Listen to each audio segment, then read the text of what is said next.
walks up to me and said, "Wow, man, what kind of women do you like?" Well, I said, "What do you mean by that?" "I like women that are good looking, nice looking, with a nice shape." He said, "I don't mean about appearance. I mean about their age. What age bracket of women do you like?" Well, I'll tell it just like it is, partner. I like women over 40. He said, "Women over 40? Over 40? I said, "That's right. I like them over 40. He said, "Why do you like them over 40? I said, "Partner, when they're over 40, they don't yell, they don't tell, they don't swell, they don't smell, and when you sock it to them, they're grateful as hell."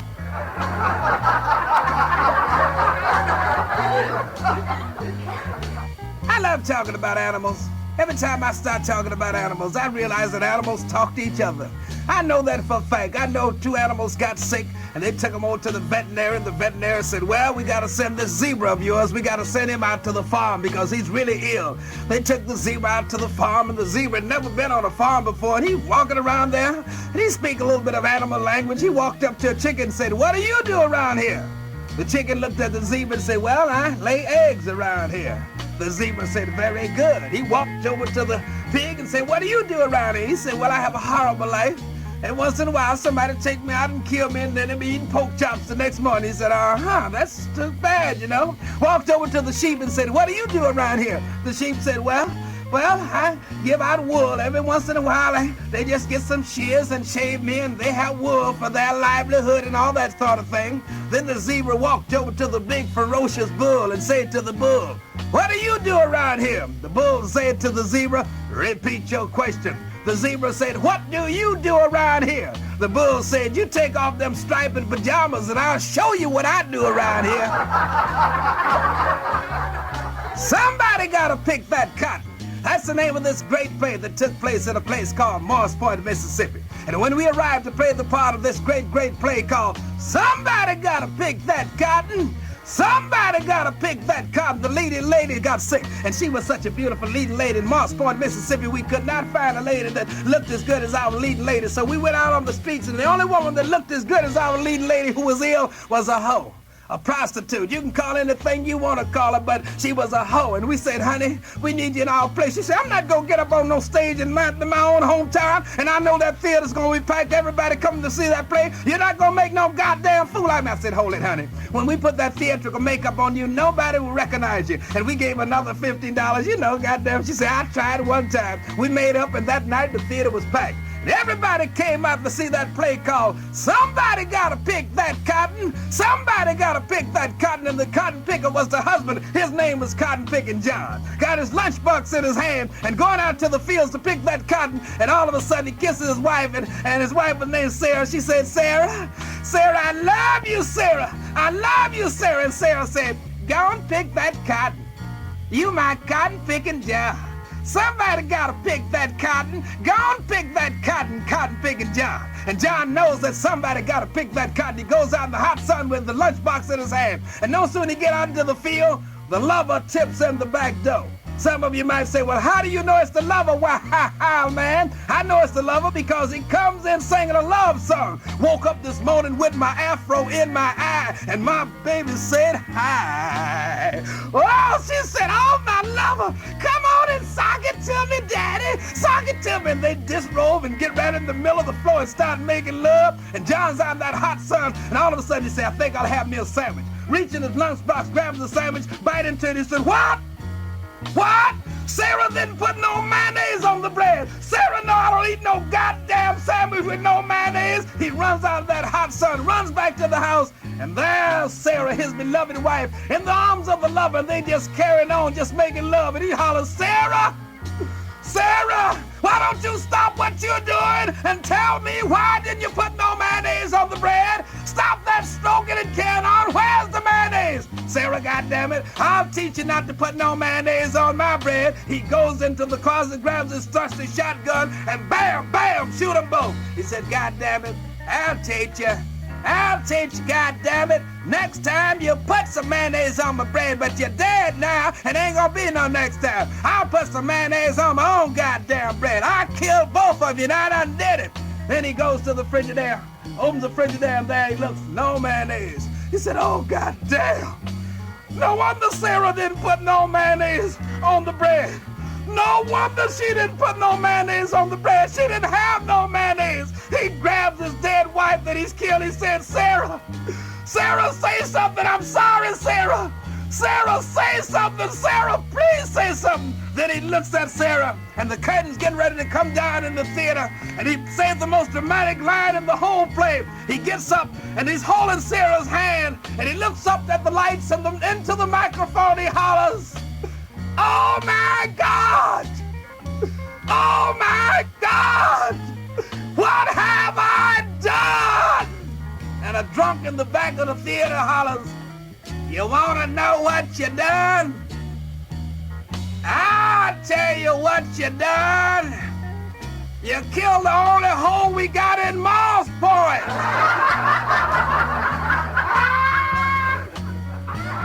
Many times, so many people get totally confused because when you say you're Jewish, you're looking for a Caucasian-looking individual. And I know this Jewish colored couple, this Jewish black couple walked into one of them exclusive hotels on Miami Beach and said, we'd like to have a room, sir. And the clerk looked at him, the desk clerk said, I'm sorry, but this is a Jewish hotel. We only rent to Jewish people. And the colored fellow said, we are Jewish. It's just a matter that we are the darker type of Jewish people. And the desk clerk said, well, if you're Jewish, suppose you answer these questions and I'll find out who was Mary. The soul brother said, Mary was the mother of Jesus. And the desk clerk said, well, where did she give birth to Jesus? The soul sister said, in a stable. The desk clerk said, well, before I rent you this room, why did she have to give birth to Jesus in a stable? The soul brother said, because a mother like you wouldn't rent him a room. I love talking about the Jewish people. I love talking about everybody, even soul people. I went to a Soul Brothers church in Macon, Georgia, and the Reverend preached a sermon that was so beautiful, but I'd heard the sermon before. And I'm sitting up there with my buddy that had taken me to church, and the Reverend said, thou shalt hear the story about the 10 Commandments. And my brother started just relaxing and enjoying the sermon. And Reverend said, in the 10 Commandments, I want you to remember this. Thou shalt not steal. And when he said steal, buddy sitting next to me, he looked like he got so mad, he just got so angry. Oh, you could see all the anger in his face. And all of a sudden, the Reverend said, thou shalt not commit adultery. And when he said adultery, the soul brother started smiling. I couldn't hardly wait until we got off the church. I said, man, I've been hearing the 10 Commandments all of my life, and I just can't understand the expression on your face. When Reverend said, thou should not steal, looked like you got so mad you wanted to whip the world. And then when Reverend said, thou should not commit adultery, you had the smile of pleasure all over your face. Tell me what happened. He said, wow, man, I'm going to tell it just like it is. When Reverend said, thou should not steal, I looked down and my umbrella was gone. But when Reverend said, thou should not commit adultery, I remembered where I left it. Went to this masquerade party on the outskirts of town. And on the way out, my old lady said, Steve, what do you think of the costume? I said, darling, we sure gonna win. We look just like a cow in this outfit. She said, oh, we sure got it together because we'd rehearsed for about 2 or 3 weeks. She was playing the tail of the cow and I'm the head of the cow. I said, hey, honey, why don't we do this? We're right on the outskirts of the place and we're just about 6 or 7 minutes from it. Let's park the car here, put the cow outfit on, go across the pasture just like a real cow, knock on the door and win the prize. She said, wow, man. Oh, you're so clever. And we got out the car and put the cow outfit on. I'm the head of the cow. She's the tail of the cow. And we just about walking across the pasture. And all of a sudden, a real bull spotted us. And the bull said, moo, moo. I turned around, my old lady said, what is that? I said, honey, that's a real bull. She said, what we gonna do? I said, I'm gonna start eating some grass. You better brace yourself.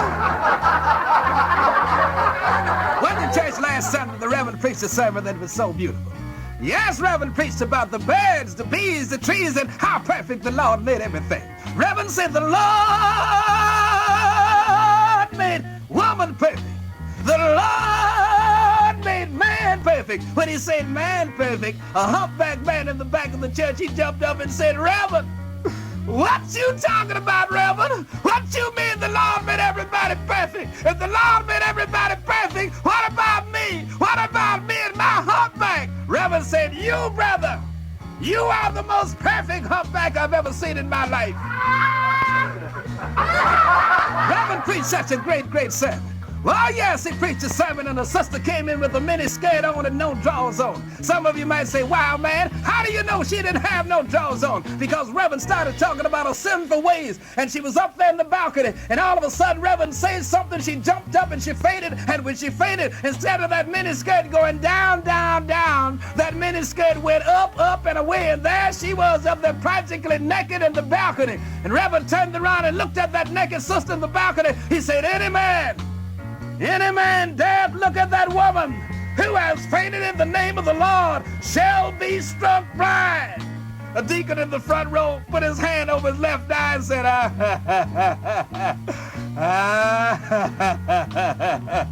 I'm going to take a chance on the one eye anyway. Reverend said, not only do I deliver the messages from the man above, but I have magic powers if you just come forth and say that you believe. When he said that, nobody believed the Reverend. The Reverend said, if you got some pain in your body, I don't care where that pain may be, just put your hand on that pain and say, I believe, and everything will be all right. A sister said, what the hell? I take a chance on it. She said, healer, can you do something for my hand? Arthritis in my hand, can you do something? I believe. When she said she believed, her hand became alive, and everybody saw that miracle in the church. And the other old man jumped up with his hand on his head and his right hand on his hip. He said, healer, I have to wobble around and I can't even turn my neck, can't move my head. Healer, can you do something for my head and my legs? The healer said, say the magic word to the Lord. And he said, I believe. And his head became alive and his legs moved, and he jumped up and shouted and boogalooed all over the church. Everybody saw that miracle. An old man, his hair was white as snow. He was about 94. He put his hand down there on his vital organ and hollered, healer, help me, help me. The healer said, hold it, brother. I'm here to heal the sick, not to raise the dead.